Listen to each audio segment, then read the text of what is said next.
وإياك نستعين.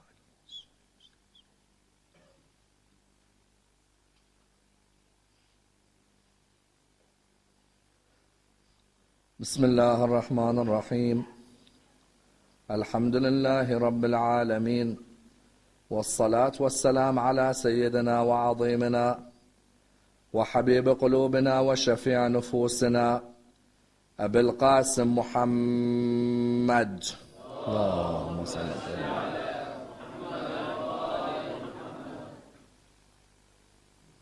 وعلى أهل بيته الطيبين الطاهرين وأصحابه الغر الميامين.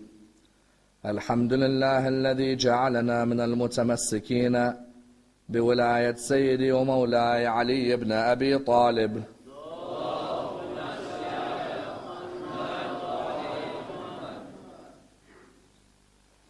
الحمد لله الذي هدانا لهذا وما كنا لنهتدي لولا أن هدانا الله.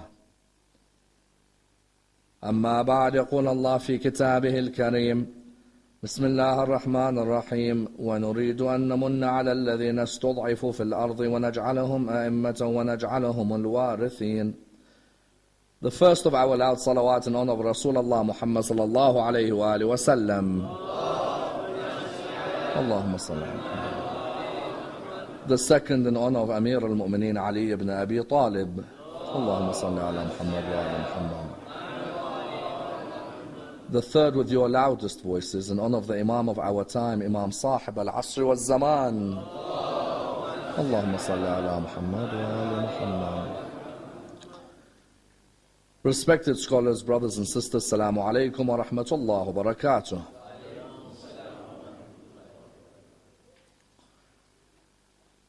The discussion concerning the misconceptions surrounding the existence of Imam al-Mahdi, Ajjalallah farajahu al-Sharif. Allahumma salli ala Muhammad wa ala Muhammad,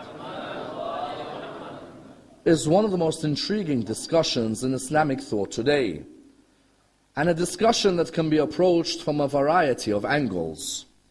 For it is a discussion which definitely has theological repercussions which affect the lives of millions of Muslims in the world today. A discussion from which many lessons may be learnt and indeed many examples may be derived, and without a doubt a discussion of historical as well as contemporary significance in our lives today. Each and every Muslim in the world today believes in the Mahdi. Each and every Muslim in the world today strives to be amongst the army of the Mahdi. There isn't a single Muslim in the world today who doubts the importance of the Mahdi at the end of time. As in, irrespective of which school of Islam you belong to, every Muslim believes in the Mahdi. Every Muslim believes in the role of the Mahdi to destroy the forces of the Dajjal and to instill justice in the world and remove all forms of tyranny. As in, if you were to read the literature of every school within the religion of Islam, you'll find that every school in the religion of Islam stresses on the role of the Mahdi at the end of time. If you go to our brothers in Ahl Sunnah and you come to our lectures, you'll find that all of us stress on the importance of the belief in the Mahdi, to the extent that the famous scholar of Saudi Arabia, Ibn Baz, over 30 years ago now, had said that it is incumbent on every Muslim to believe in the Mahdi. And whoever does not believe in the Mahdi is outside of the fold of the religion of Islam. Because of the number of reports that we have in our literature about the Mahdi, it is obligatory for every Muslim to believe in the Mahdi. As you know, when reports in hadith literature reach a level known as tawatur, where they are narrated often from so many different angles, you find that that particular concept becomes incumbent on every Muslim. In other words, a common denominator between every Muslim in the world today is Imam al-Mahdi. However, there is of course a slight difference between us and other schools in Islam concerning the Imam. We of course believe that the Imam is already born and alive and amongst us, whereas the other schools say no, the Mahdi is still not yet born, but that he will be born and that he has exactly the same role that we envisage. As in, we in the school of Ahlul Bayt envisage that the Imam has the role of instilling justice. Our brothers in Ahlul Sunnah believe the same. We believe that the Imam has the role of instilling Allah's government on earth. Our brothers in Ahlul Sunnah believe the same. We believe that the Imam is from the sons of Fatima al-Zahra, salawatullah wa salamuhu alayha. We believe in the same. But the difference is that our brothers say he is of the sons to be born, whereas we are of the belief that he is already born. Therefore you find that there is a great common denominator between us and our brothers when it comes to the Mahdi. Every Muslim in the world believes in Imam Mahdi. But our brothers in Ahlul Sunnah say that Imam al-Mahdi is not yet born. Whereas we believe that no, Imam al-Mahdi is the son of Imam al-Askari, and that he was already born, and that he is amongst us today. The sadness is that when other Muslims refer to our belief in the Imam, instead of discussing it academically, you find many who mock our belief. Many who make fun of our belief.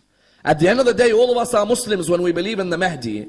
There is no need to make fun of our belief in the Mahdi. You find, today there are certain people who are like, the Shia believe in this Mahdi, who apparently is hiding in a cave in Samarra somewhere. Would you believe?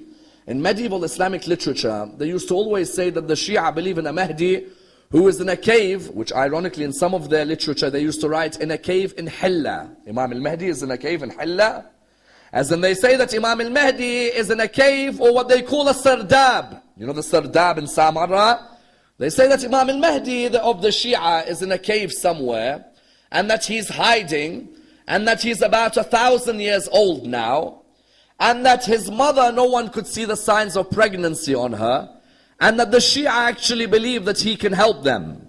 This type of mocking is very sad. As in for someone to come and say, hey Shia, where is your Mahdi? Tell him to come out of his occultation. Is not the way you discuss an important figure, not only in our books, but in the books of all Muslims. When someone comes with a misconception about Imam al-Mahdi, it is vital that we are able to answer their misconceptions. As in today you find amongst the misconceptions are questions surrounding his age. Some people come and say, how could you say that the Imam who you believe in is now over 1,000 years of age? This is something which is ridiculous. Some come and say, for example, how could you believe in an Imam which you can't see? An Imam has to be seen by all of the people. Allah would not create an existence who you cannot see. How can you believe in an Imam who goes into ghaibah? What's this concept of ghaibah? This is all nonsense. Some came forward and said, how could you believe in a 5-year-old Imam? How could Allah give wisdom to a 5-year-old? In other words, these are the common misconceptions which surround our Imam. And it is vital for us to be able to answer them. Because there's no point me raising my hands every day saying, Allahumma kulli waliyika, when I have no relationship with his wali, when I do not understand the position of his wali, when I do not know the role of his wali. You find that the hadith says, Man mata walam ya'ruf imam zamana, mata mitatin jahiliyyah. The one who dies without knowing the Imam of his time, dies the death of jahiliyyah. I ask you from my heart, brothers and sisters, if a person today came to you and said to you, how could you believe in an Imam who is over 1,000 years of age? Would you know how to answer him? If someone came and said to you, how could you believe in an Imam who is in occultation and no one can see him? Would you be able to answer them? If someone came and said to you, how can you believe in an Imam whose mother didn't look pregnant? Would you be able to answer them? What if someone came to you and said, yes, we believe in a Mahdi, but there is no such thing as a ghaibah, an occultation. This is something which the Shia formed after the Imams were living. Would you be able to reply by showing literature about the ghaibah? In other words, the issue of Imam al-Mahdi is paramount importance for every Muslim today. And it's an issue which we therefore have to dissect in depth. And I want to dissect it in a number of stages. Number one, and of the utmost importance, in the time of the Imams, was there a belief in the concept of ghaibah? Or was this a concept which was made after the Imams died? Number two, how is it that our 12th Imam's mother did not have any signs of pregnancy on her whatsoever? And that even in the books of the hadith it says that the Imam's great aunt said Narjis did not look pregnant on that night of the 15th of Sha'ban. Number 3, if Imam was born on that night, how is it that for a few years nobody was able to tell when they saw the small child walking around? Number 4, how is it that Allah gives a 5-year-old such wisdom to become the leader of a whole school? Number 5, how is it that someone goes into ghaibah? And where does this concept of ghaibah can be seen in Islamic history? Number 6, if the Imam is alive today, he would be over 1,100 years of age. How can a human being live for over 1,100 years? Number 7, what was the benefit of putting an Imam in occultation? Number 8, can we truly benefit from an Imam in occultation? And if we have, which personalities benefited from his occultation in their lifetime? Let's dissect this in order that we're able to understand this topic in complete depth. The first question that's normally put forward by Muslims outside of the school of Ahlul Bayt straight away refers to the Imam who is ghaib, the Imam in occultation. The Muslims outside of the school of Ahlul Bayt ask us a simple question. We believe in the Mahdi, but we don't believe in a Mahdi who went into ghaibah. They say that this concept of occultation is a concept that you made after your Imams were alive. You say, what do you mean? They say that after your Imams had passed away, you looked back at your Imams and you thought, what's the best thing we can do to make us seem like a school which holds on to the truth? So you created a myth called ghaibah, that the Mahdi is a person who went into occultation and that you will see him at the end of time. As in, would you believe some Shia in our communities today even say this? That where did this notion of ghaibah come from? A Sunni Muslim believes in the Mahdi who is to be born. Where did we get the idea in our literature that there is an Imam who would be in ghaibah? How do we reply? We reply by saying that from the times of the 5th Imam until the times of the 10th and 11th Imam, we have a number of books which are already discussing the ghaibah of the Imam. We have a number of books in the times of the Imam which are discussing the ghaibah of the Imam. You see, why is this point delicate? If I show you a reference about the 12th Imam's ghaibah from Al-Kafi, Al-Kafi was written after the 12th Imam went into ghaibah, yes?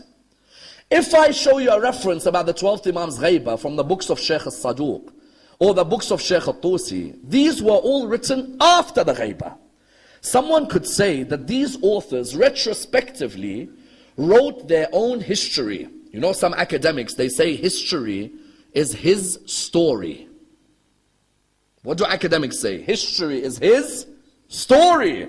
A person can look back and make something up. We reply by saying no. And from the time of Imam al-Baqir until the time of Imam al-Askari, we had books of literature which were already saying that the Prophet said that the Mahdi will be in occultation. What's the clearest proof of this? That you had sects of Islam who believed in the ghaibah of the Mahdi already in the time of the Imams before Imam al-Mahdi came. Let me give you an example. There was a sect in Islam in the time of what? In the time of our 7th Imam. This sect in Islam was known as the Waqifites. Al-Waqifiyya. Waqf means to stand or to stop somewhere, yes? These people stopped at the imamate of Imam al-Kadhim, our 7th Imam. They didn't move on to the imamate of who? To the imamate of Imam al-Rada. Now there are different reasons why they didn't move on. So they believed in the first 7 Imams, then they didn't move on to the 8th Imam. Amongst the reasons some give was that some of them didn't want to give their khums to the 8th Imam. They wanted to keep the khums to themselves. They had a lot of khums from the Shia. They never wanted to give it to the 8th Imam. So what did they decide to do? They decided to say that the 7th Imam went into ghaibah and the khums remains with us. Okay.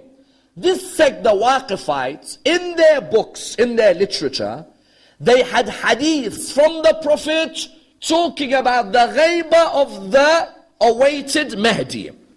For example, within their literature, and we're talking the time of 5th, 6th, 7th Imam, within their literature, they had, for example, a scholar like Ibrahim ibn Salih al-Kufi. Ibrahim bin Salih al-Kufi had a book called Kitab al-Ghaibah. What's the book called? Kitab al-Ghaibah. Ibrahim bin Salih al-Kufi was a contemporary of our 5th Imam. Yet already in the time of the 5th Imam, there are books being written called Kitab al-Ghaibah. Likewise, another of the scholars of the Waqifites, what was his name? Another of the scholars of the Waqifites, Ali ibn Hassan. This Ali ibn Hassan, who some used to call it Tatari, this Ali ibn Hassan also had a book on the Ghaibah. His student, Hassan ibn Suma'a, also had a book on the Ghaibah. These people were all living in the time around the 6th, 7th Imam. In other words, from the time of the 6th, 7th Imam, we already have many traditions about the occultation of the 12th Imam. Because what do some non-Shia come to us and say? All your ideas about the 12th Imam being in Ghaibah is after the 12th Imam. We say, no. These are opinions of a sect who said that the Mahdi will be in Ghaibah. Unfortunately, they said the Mahdi was Imam al-Kadhim. Irrespective of who they chose as the Mahdi, within their text they had the opinion that there would be a Mahdi called what? A Mahdi who would go into a Ghaibah. That's number one. Number two, within Zaydi literature, you know we have the Zaydi brethren in the world today, 9 million Zaydi Shia who live in the world today. They go up to Zayd, the son of Imam Zayn al-Abidin. They don't take Imam al-Baqir. So they go up to Zayd, up to Imam Zayn al-Abidin, then his son Zayd. Within their literature, you find, for example, the Asl, which I mentioned yesterday in my lecture. From Imam al-Sadiq, there is a piece of literature that remains, which is the Asl of Abu Sa'id al-Asfari. Imam al-Sadiq, 400 people wrote his lessons. Of these 400 usul, 13 to 16 remain. One of them is called the Asl of Abu Sa'id al-Asfari. This Asl remains with us until today. Within this Asl, it's clearly written that Rasulullah mentions that my 11 sons are whom? My 11 sons are the guides are the stars for the people of the earth, like the stars are a guard for the people of the heavens, and that the last of them is Al-Qa'im Al-Mahdi, Ajjalallah Farajahu Al-Sharif. Allahumma salli. And that the Mahdi will be in Ghaibah. In other words, you have within Waqifite literature, you have within Zaydi literature, this person, if we say he lived in the middle of the 2nd century, Imam Zamana went into Ghaibah in the middle of the 3rd century. This person lived in the middle of the 2nd century, and he has a hadith from Rasulullah saying that the Qa'im from the followers of Ahlul Bayt, he will be what? The Qa'im will be the Mahdi who will go into Ghaibah. Then we have in our own books, in our own literature, we have clear hadiths which mention that the Imam would be an Imam who would go in Ghaibah. You see, I respect my Sunni brothers. My Sunni brothers, they believe in Imam al-Mahdi, but they say we don't believe in his Ghaibah. In my books, in the Shia literature, we have literature from before Imam Zamana went into Ghaibah, which mentions that Imam Zamana would go into Ghaibah. For example, you find Ali bin Mahziyar al-Ahwazi, the great companion of Imam al-Jawad. Companion of which Imam? Imam al-Jawad. Imam al-Jawad is living at least 50 years before the Ghaibah of the 12th Imam. Ali bin Mahziyar, within his two famous works, Kitab al-Malahim, and what's the other one? The other one is Kitab al-Qa'im. These are the two most famous works of Ali bin Mahziyar. You find within them, he mentions all the hadiths that Imam Zaman will go into Ghaibah. From which Imam? Imam al-Jawad. In other words, this idea of Imam al-Zaman going into Ghaibah is not a Shia concoction later. From the time of Imam al-Jawad, Ali bin Mahziyar is already writing that we have traditions from the Imams of Ahlul Bayt that al-Mahdi will be from the sons of Fatima al-Zahra, and he will go to Ghaibah. Even we have another of the works, which not much of it remains today, Hassan ibn Sarad, his work on the Ghaibah, known as the Mashyakha. And then you have Fadl bin Shadhan. Fadl bin Shadhan, who died just before the Ghaibah of the 12th Imam, you find he was writing works which were later used, which show the hadith that the 12th Imam will go into ghaibah. Therefore, someone who says that your idea of the 12th Imam going into ghaibah is some later concoction, we reply by saying no. We have literature from our school and from other schools in Islam before he went into ghaibah, where books were purposely called Kitab al-Ghaibah or Kitab al-Qa'im, to purposely show that he would definitely go into ghaibah. Point number 2. What's point number 2? Point number 2 is, if there is no such concept as a Mahdi, who is the son of al-Askari, who will go into ghaibah, I ask every Muslim in the world today, why did the Abbasid Khulafa put Imam al-Hadi and Imam al-Askari under house arrest in Samarra? You tell me the Mahdi isn't born, yes? The Mahdi will be born later, yes? I ask one question. If the Mahdi wasn't going to be born, and there's no such thing as his ghaibah, why are Imam al-Hadi and Imam al-Askari taken to Samarra and placed under house arrest by the Khulafa of Bani Abbas? Mutawakkil, Mu'tamid, Mu'taz, all of these people were Khulafa of Bani Abbas, yes? I'm a caliph. My central base was Baghdad, yes? I moved my caliphate to Samarra. May Allah bless all of you to do ziyarah in Samarra. You move your caliphate base from Baghdad to where? Samarra. Not only do you move because Samarra is a beautiful area. The word Samarra comes from the idea of that which is pleasing to the eye. When you go to Samarra, you see rivers and trees everywhere. It's unbelievable exoticness in Samarra, which unfortunately the wars have ruined. But originally Samarra has got the most beautiful of rivers, fields of grass and trees everywhere. I as a Khalifa moved to Samarra. Why do I have to drag Ali al-Hadi and Hassan al-Askari to Samarra? Why? Unless I know from the extant literature that was around that there would be a son from the line of Fatima who will be born. I've looked at each son one by one and I've realized they've come to number 10 and they've come to number 11. So what do? I don't let number 10 and number 11 rest. I order them to leave their families, be they in Medina or be their families in Baghdad, and I keep them in Samarra so my soldiers keep an eye on their woman and whether their woman give birth to a child who is the Mahdi.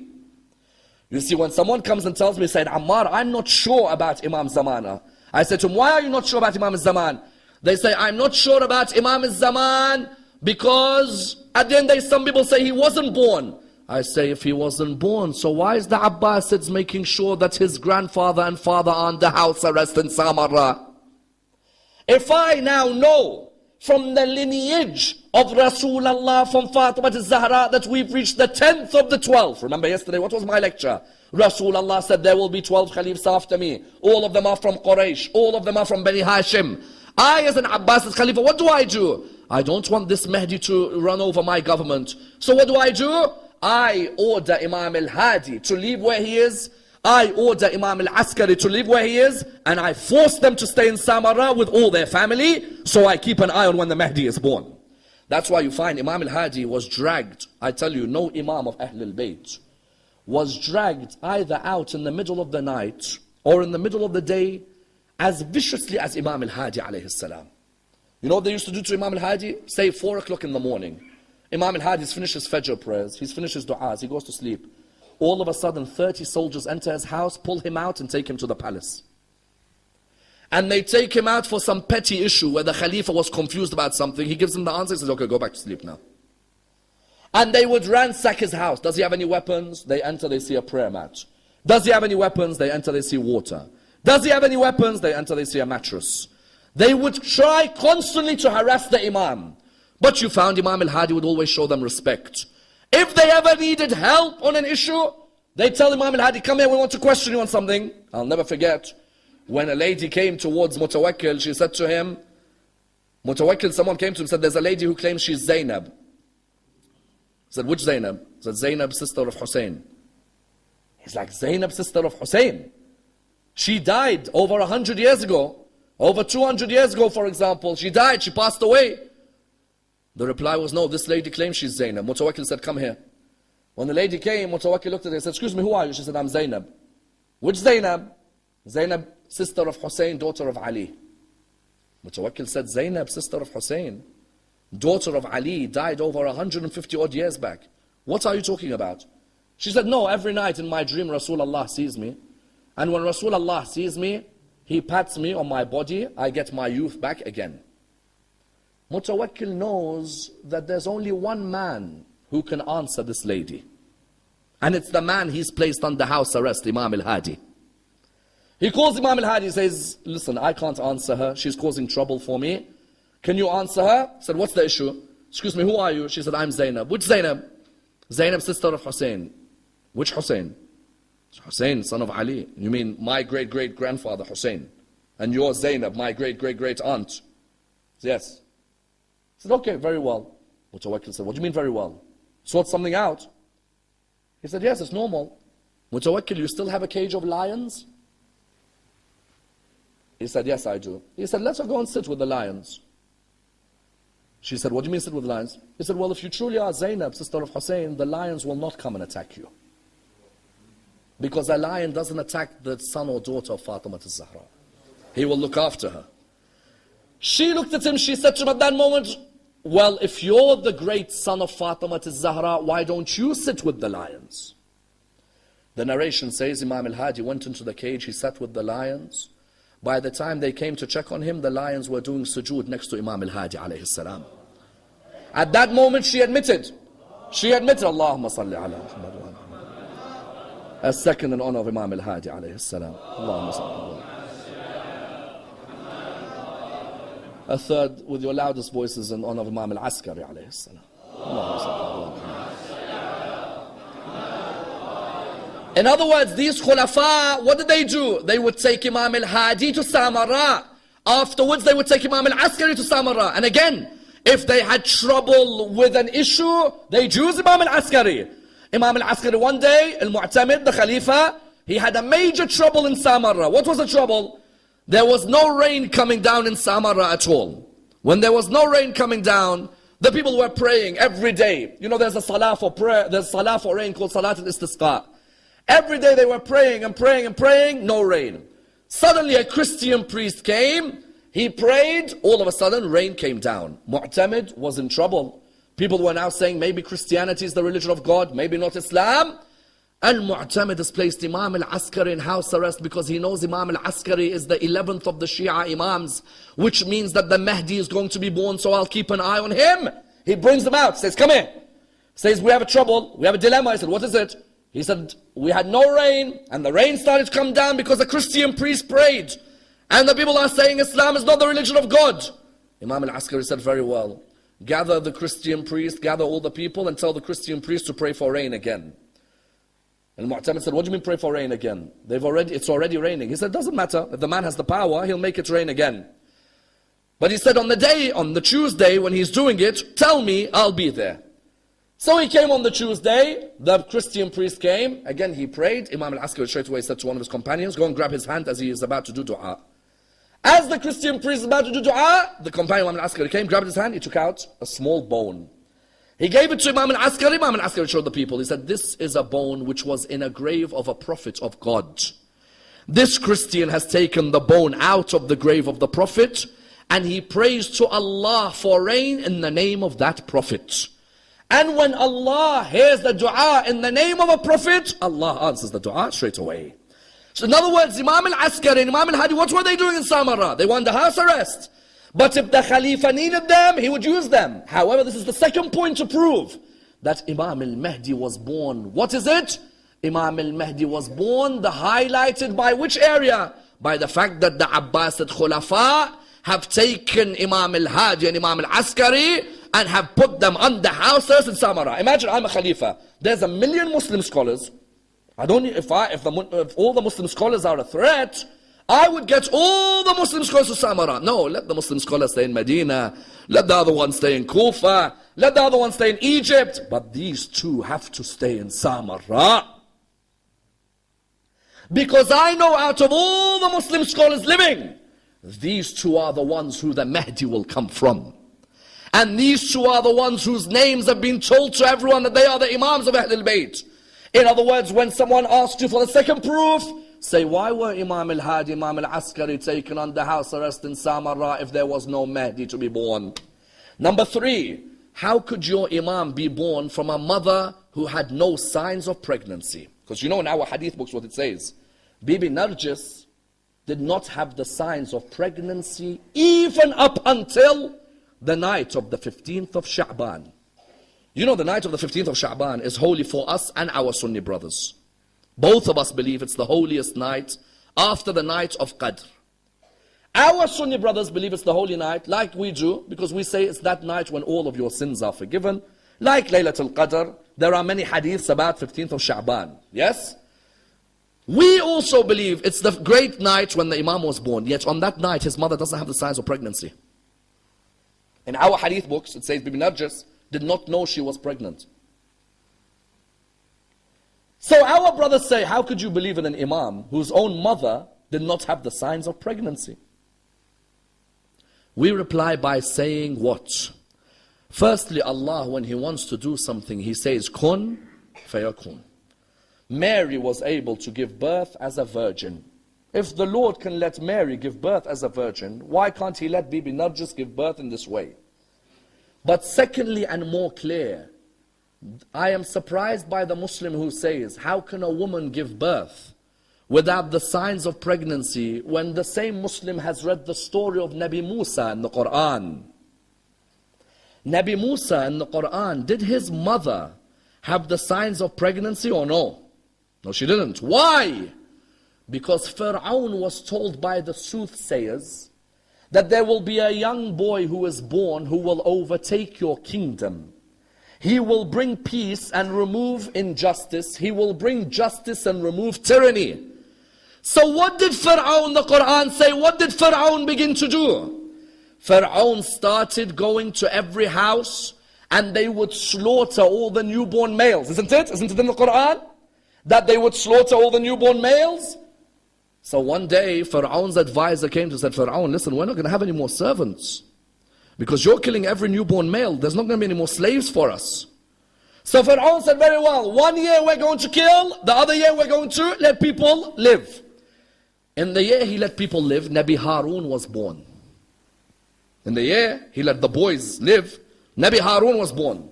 In the year he wanted to kill, Nabi Musa was born. Every Muslim believes Nabi Musa's mother did not have the signs of pregnancy when she gave birth to Nabi Musa. Why? Had she had the signs of pregnancy, they would have killed her and the child, isn't it? But the signs of pregnancy were hidden because Allah wanted to protect the birth of Nabi Musa.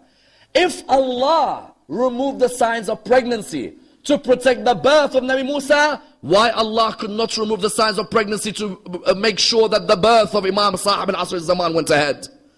It's the same correlation. The same correlation exactly, that when someone says, how is it Bibi Narjis was able to give birth without signs? Because, you know, Sayyidah Hakima, the auntie of Imam al-Askari, the sister of Imam al-Hadi, she says on the night of 15th of Sha'ban, I've been told by Imam al-Askari, come and break your fast with us. Tonight the Hujjah will be born. And I'm looking at him thinking, but there's no signs of pregnancy. I went to Narjis. Narjis came to wash my feet. I said to her, no, tonight I must wash your feet. She said to her, why? She said, you're going to give birth to the Hujjah. Bibi Narjis looked at her and said, but how can I give birth when I have no signs of pregnancy? And that's why you find it was purposely hidden. Why? Because the Abbasid soldiers surrounded the house of Imam al-Askari every day. And especially for a number of years. Sheikh al-Saduq and Sheikh al-Kulayni give two different names to the mothers of Imam al-Zaman. One says the mother of Imam al-Zaman was a Roman princess. The other says the mother of Imam al-Zaman was from North Africa, or some say from the Sudan area. The question then is, what were the names? Some say her name was Narjis, others say her name was Saqil. Someone says, why would there be two mothers who are thought of as being mothers of the 12th Imam in the house? Because Saqil took it upon herself. When the Abbasid soldiers wanted to see which lady is pregnant, Saqil took it upon herself to say, I may be the one who's pregnant, so they focus more on her than Narjis. That's sacrifice.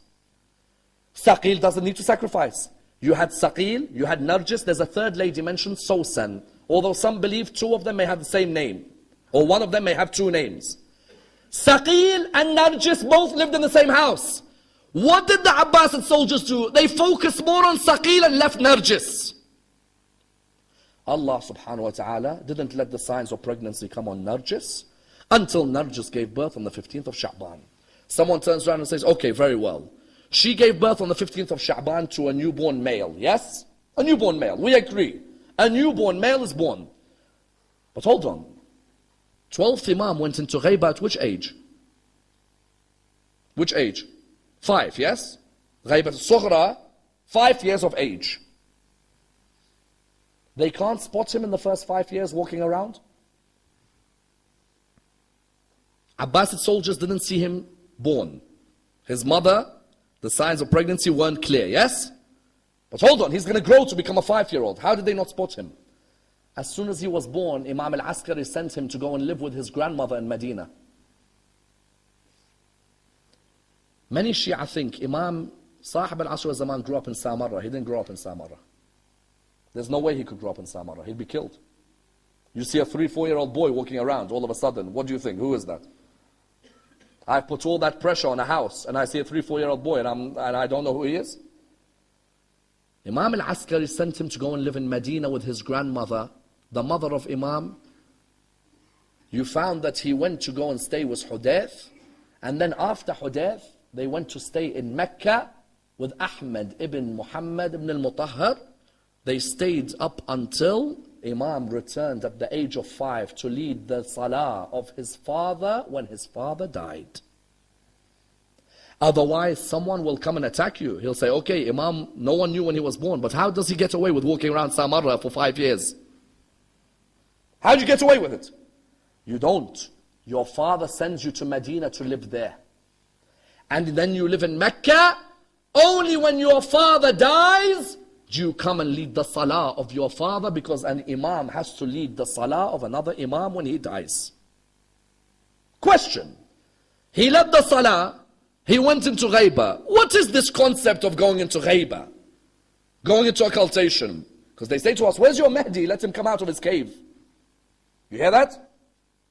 Let him come out of his cave. Where's he hiding? Why does he come and help you? I'm surprised when a Muslim says that to another Muslim. I'm surprised a Muslim tells another Muslim, what's the stupid thing that you believe in your Imam that he can't be seen, he's in Ghaiba? Firstly, the sign of the muttaqeen in the Quran is that they believe in that which is unseen, isn't it? Bismillah ar-Rahman ar-Rahim, alif lam mim, ذَلِكَ الْكِتَابِ لَا رَيْبَ فِيهِ هُدًى لِلْمُتَّقِينَ الَّذِينَ يُؤْمِنُونَ بِالْغَيْبِ. The Quran says those who believe in the unseen are of the muttaqeen. Allah, I saw him with my eyes, or I saw Allah with my heart? I saw Allah with my heart. Can't see Allah subhanahu wa ta'ala. There are other areas in my life which I don't see with my eyes, but they exist, isn't it? Firstly, I don't have to see something for it to exist. Secondly, we have so many examples of creations of Allah who themselves are in their own ghaiba, isn't it? You've ever heard of shaitan? Your Mahdi, where is he? How could he be in ghaiba? Hold on a minute, where's your shaitan? I don't see that guy. I know he definitely has an effect, but I can't see him. Quran tells me, قُلْ أَعُوذُ بِرَبِّ النَّاسِ مَلِكِ النَّاسِ إِلَهِ النَّاسِ مِنْ شَرِّ الْوَسْوَاسِ. Yeah, I hear waswas, but I don't see him. You're mocking my Mahdi. I reply to you, where's your shaitan? Put shaitan aside. Where is Prophet Khidr alayhi salam? Those who believe Prophet Khidr from Ahlul Sunnah that he's still alive, isn't he in ghaiba? Where's Prophet Idris alayhi salam? Isn't he in ghaiba? Where's Prophet Jesus alayhi salam? Those who come and say, your Mahdi, we can't see him, he's in ghaibah. I say, where's your Jesus? And my Jesus? Don't we believe Allah rescued Prophet Isa to protect him from those who wanted to kill him? So in the same way, Allah rescued Prophet Isa from those who wanted to kill him. Why would Allah not protect the man who's going to lead Prophet Isa in Salah? Isn't Prophet Isa going to be led in Salah by the Imam? Doesn't every book and hadith say that Nabi Isa will be led in Salah by Imam al-Mahdi? So if Allah can put Prophet Isa in ghaibah because of the safety of Prophet Isa's life, why can't Allah put Imam al-Mahdi in ghaibah for the safety of Imam al-Mahdi's life? And those who say a person can't go on ghaibah, we reply, did not Rasulullah go on a minor ghaibah on the night of Hijrah from Mecca to Medina? When Rasulullah said to Ali ibn Abi Talib, sleep in my bed tonight. Are you willing to sleep? And he said, Ya Rasulullah, are you at peace? He said, yes I am. He said, then my life may be sacrificed for your life. And my soul may be sacrificed for your soul. Amir al-Mu'min slept that night. Where? In the bed of Rasulullah. Rasulullah, when he left the house, there were 40 men with a sword to kill Rasulullah. How did Rasulullah leave? Everyone saw him? Or was it a case of summun bukmun umyun fahum la yubsirun?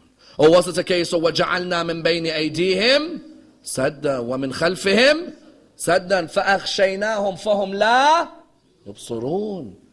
Those who come and tell me this Mahdi of yours is in ghaibah, what is this myth of ghaibah? I reply, Khidr, ghaibah. Jesus, ghaibah. Idris, ghaibah. Shaitan, ghaibah. Rasulullah for a minor period, ghaibah. Sign of Muttaqeen, ghaibah. So all of this attack on the Mahdi, hold on, we have so many people on ghaibah, now you came about Imam al-Mahdi. Then someone says, okay, we agree with the ghaibah, but someone 1,100 years old, you believe in him? 1,100? Again, how do we reply? Again, we reply to our good friend. We start with our good friend Shaitan. How old is Shaitan now? Honestly, it's unbelievable. Your Mahdi is 1,100. Habibi, Shaitan has been there since Adam began. Since the story of Adam began, in the heavens, Shaitan is there. So what? Allah can allow Shaitan to live that long, but Mahdi, you have a problem with 1,000 years? Again, further than that, Prophet Yunus alayhi salam, when he was in the belly of the whale, Allah said in the Quran, were it not for his tasbih, I would have made him stay there till the day they are raised. That means Nabi Yunus could have been in the belly of a whale, in the belly of a whale, imagine the conditions there, until the day they are raised. That's number two. Number three, Prophet Isa, how old is he now?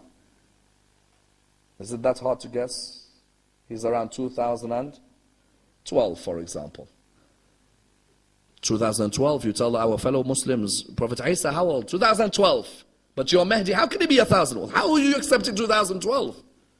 Prophet Khidr, Prophet Idris, again, age, all of them. But do you know who is the greatest example of age for our brothers in Ahlul Sunnah? Dajjal. Why Dajjal? We have so many hadith about Dajjal, don't we? Rasulullah says every prophet told his ummah about Dajjal. And I tell you about Dajjal, but I tell you something extra, that he is Al-A'war, the one eye. Yes?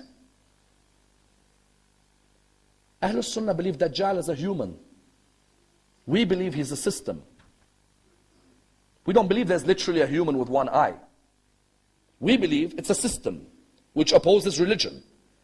Ahlul Sunnah believe no, it is a human. And if you read the books of Ahlul Sunnah, that person's been living since the time of Rasulullah, locked on an island in chains. Go and do your research tonight. Dajjal in the belief of Ahlul Sunnah. That Rasulullah was told about Dajjal. He went with Umar ibn al-Khattab to visit Dajjal. When he went, Umar said, who is this? The reply was, the person said, I am God. Umar wanted to strike him. Rasulullah said, stop. This person is the imposter. He is the Dajjal. He will live in an area of Isfahan and he will be raised when the Mahdi arises. Hold on. So from the time of Rasulullah Dajjal has been living. Tamim ad-Dari narrates, we were on a ship, we went past an island, we saw someone with chains around his hands. We asked, who is this person? We were told, this is Dajjal. So from the time of Rasulullah, Dajjal has been living. That means, in the belief of Ahlul Sunnah, Dajjal is older than Imam al-Mahdi. So how can I be ridiculous in my belief about Imam al-Mahdi when you believe in a Dajjal who's older than Imam al-Mahdi?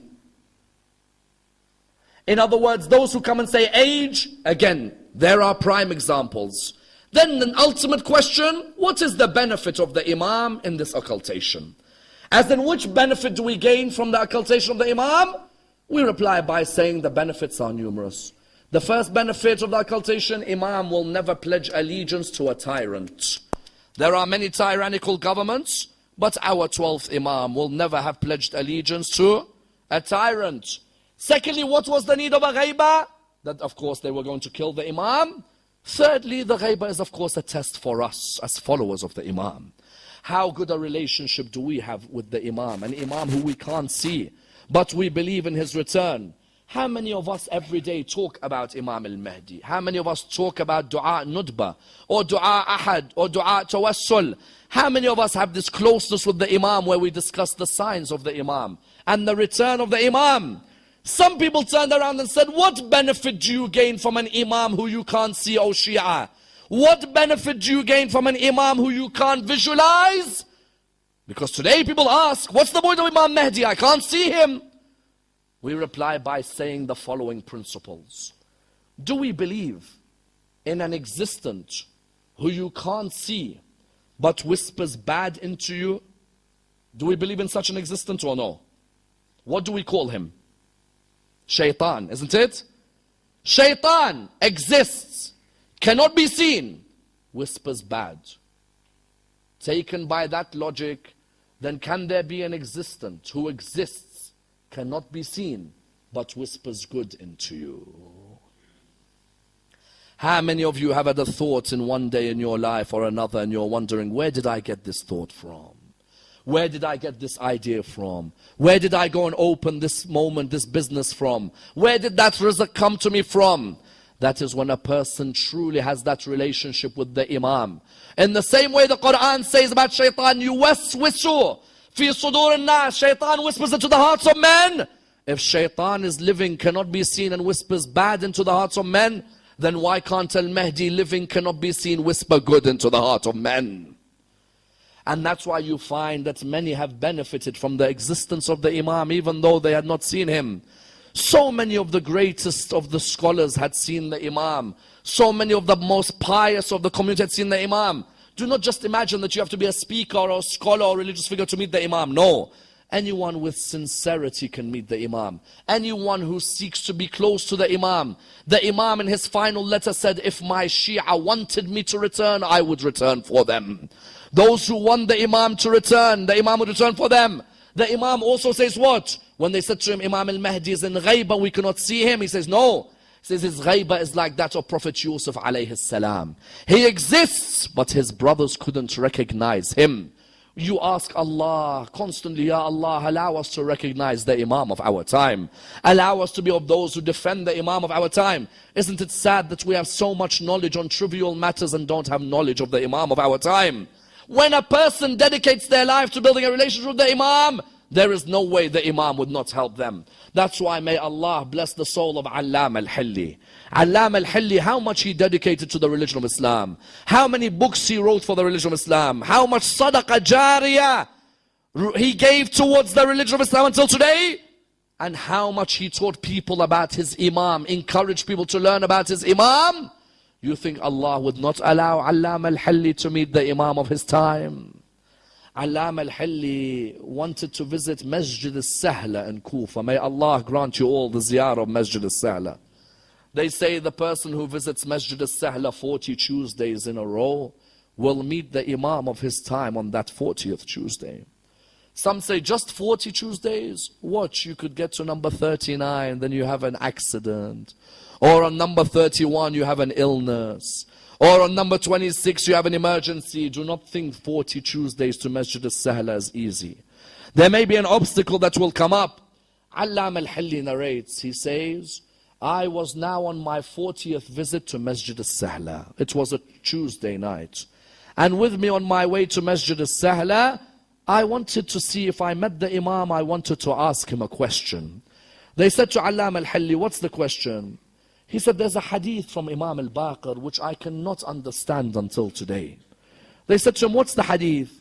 He said, the hadith of Imam al-Baqir says, whoever cries a tear the size of the wing of a fly for Imam al-Hussein, Allah will cure his sins even if they were the size of an ocean.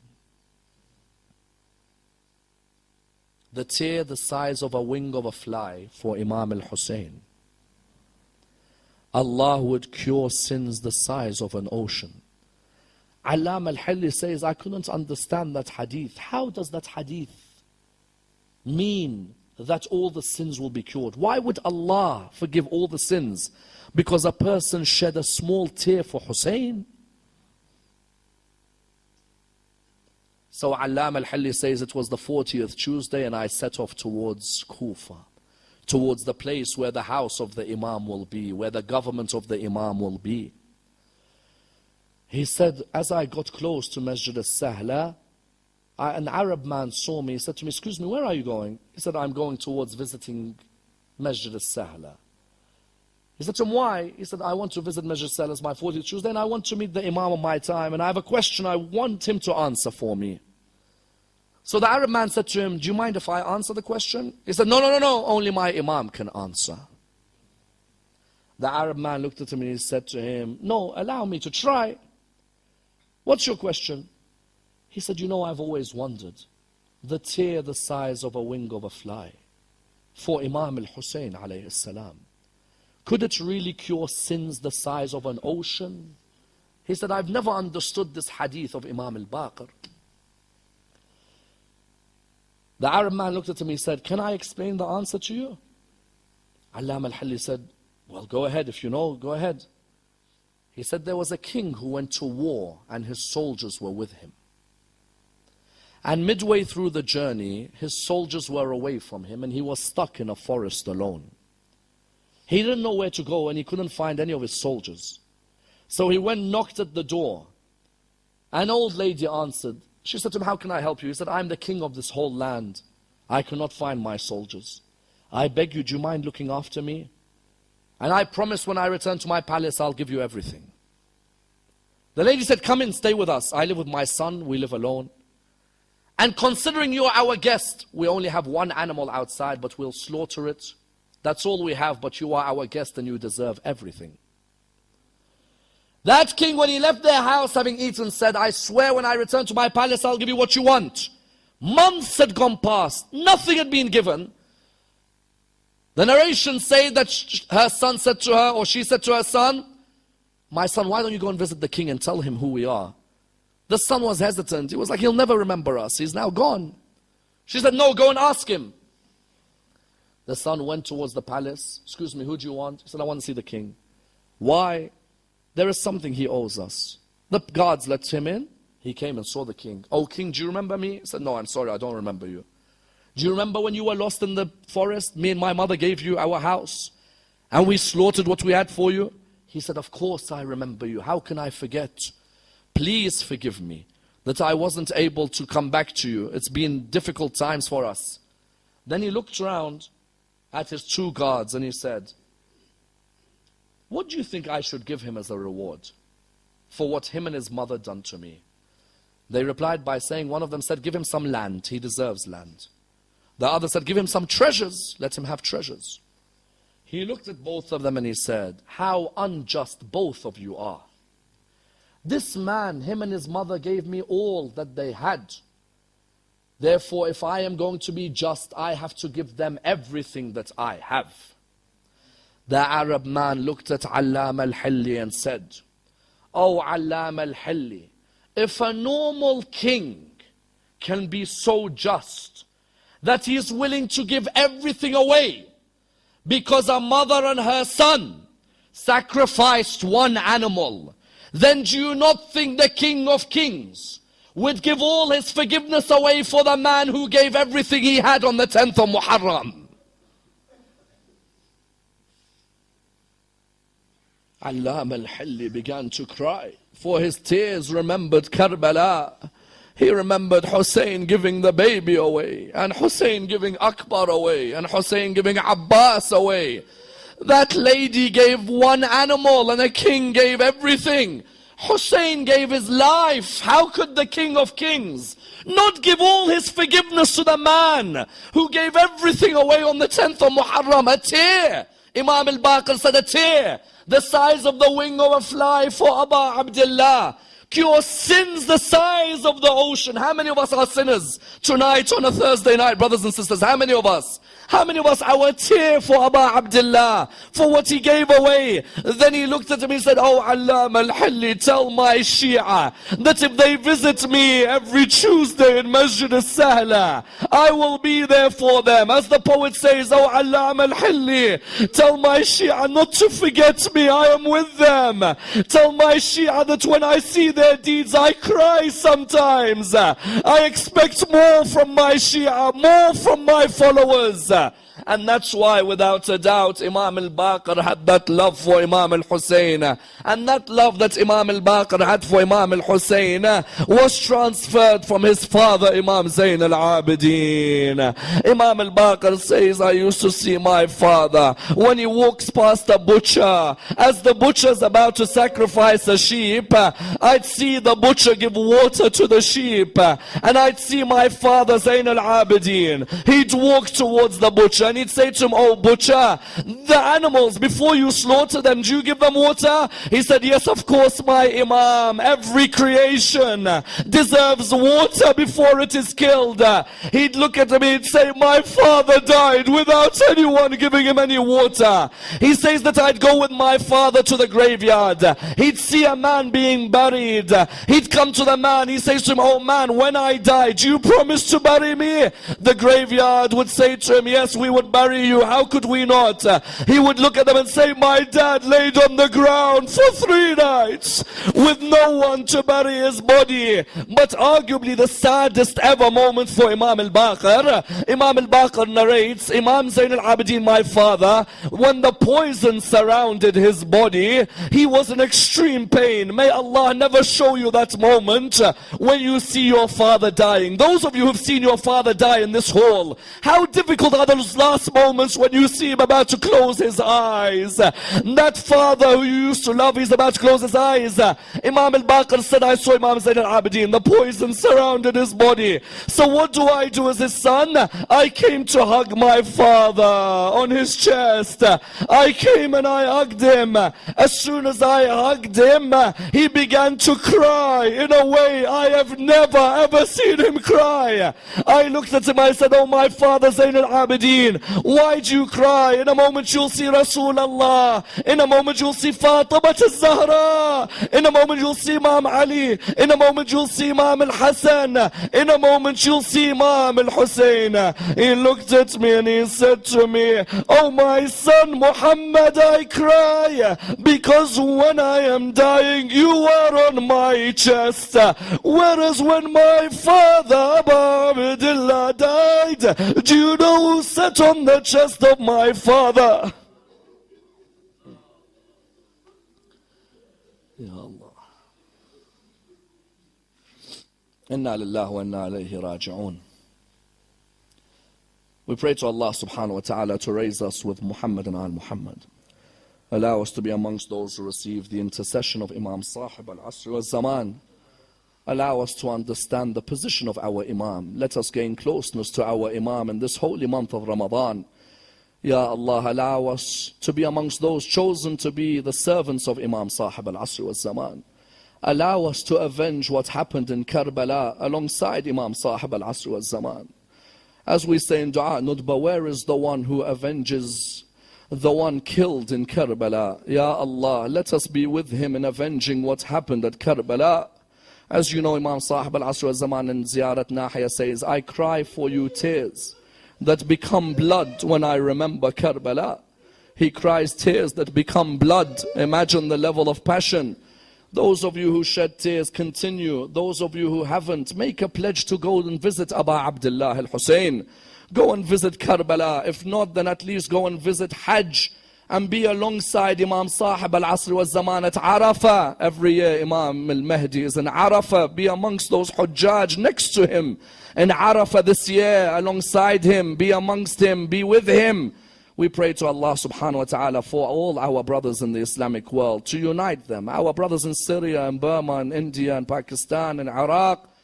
Ya Allah, our brothers in Bahrain and Saudi Arabia, our brothers especially in the areas of Qatif and these areas in Saudi Arabia who are being oppressed daily. Ya Allah, look after them, protect them. We pray to Allah subhanahu wa ta'ala the Surah Al-Fatiha, but before it the loudest of your salawat.